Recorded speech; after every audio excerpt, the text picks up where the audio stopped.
Vendor তথা ঠিকাদারি কাজের জন্য গত ৫ জানুয়ারি চট্টগ্রাম মহানগরীর আগ্রাবাদে এভারেট শিপিং অফিসে এভাবেই হানা দেয় বেশ কয়েকজন, পরে ভেতরে হামলা ও ভাঙচুর চালায়।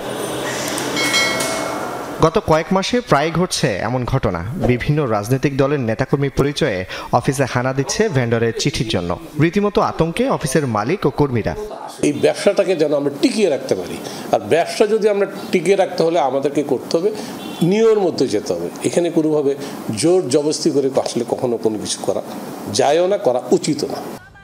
আওয়ামী লীগ সরকারের আমলে দলটির নেতাকর্মীরা এককভাবে করেছেন শিপিং অফিসের সব কাজ। গত ৫ আগস্ট পট পরিবর্তনের পর সবাই পালিয়ে গেলে সেই কাজ বাগিয়ে নিতে হুমড়ি খেয়ে পড়েন বিএনপি নেতাকর্মীরা। এই ধরনের কোনো কিছু যদি আমাদের কেউ করে থাকে তাহলে এটার বিরুদ্ধে অবশ্যই সাংগঠনিক ব্যবস্থা নিব, এবং যারা যে সমস্ত প্রতিষ্ঠানে গিয়ে এই কাজগুলো করছে আমরা তাদেরকে অনুরোধ করব আপনারা প্রয়োজনে আইনগত ব্যবস্থা নিতে পারেন। হামলা ও হুমকির ঘটনায় থানায় জিডি এবং সিএমপি কমিশনারকে চিঠি দিয়েছে শিপিং এজেন্টস অ্যাসোসিয়েশন। এই বিষয়ে আসলে আমাদের কোনো তথ্য এখন পর্যন্ত নাই, তো আপনি যেহেতু বিষয়টা বলেছেন আমরা বিষয়টা দেখব। আর তাছাড়া এই ব্যাপারে যদি কেউ কোনো সুনির্দিষ্টভাবে লিখিত অভিযোগ আমাদেরকে দায়ের করে অবশ্যই আমরা সেটা গুরুত্ব দিয়ে দেখব।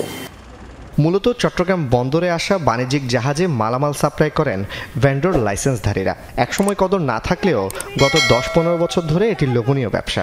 এক একটি চিঠি বা এনওসি বিক্রি হয় ৭০,০০০ থেকে ২ লাখ টাকায়, যা দিয়ে আয় হয় ৩-৪ লাখ থেকে ১৫-২০ লাখ টাকা পর্যন্ত।